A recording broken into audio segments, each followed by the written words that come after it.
Monde du savoir, monde du savoir, pas seulement pour les enfants.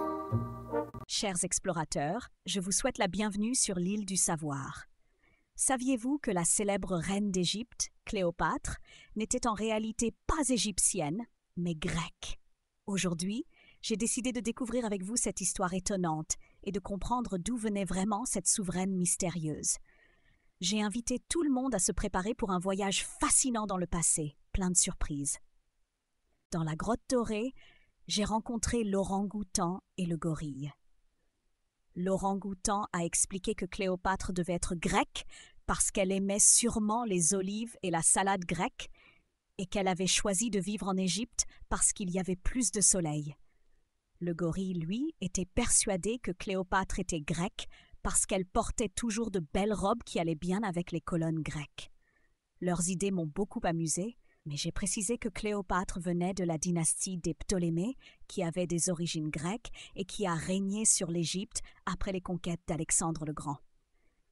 Près de la cascade des Fées, j'ai rencontré le paresseux et le Kakatoès. Le paresseux s'est souvenu du temps qu'il est passé à lire un livre sur Cléopâtre, où il était écrit que sa famille venait de Macédoine, un ancien royaume au nord de la Grèce. Son ancêtre était Ptolémée Ier, un général d'Alexandre le Grand.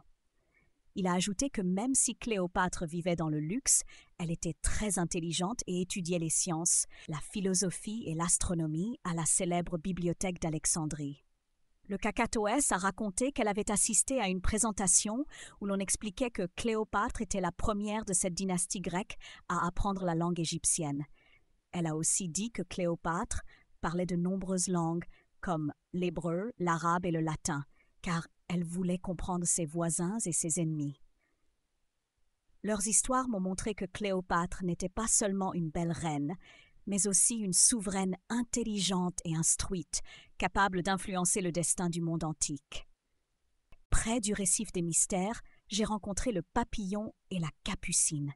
J'ai voulu tester leurs connaissances et je leur ai demandé ce qu'ils savaient sur Cléopâtre et ses origines.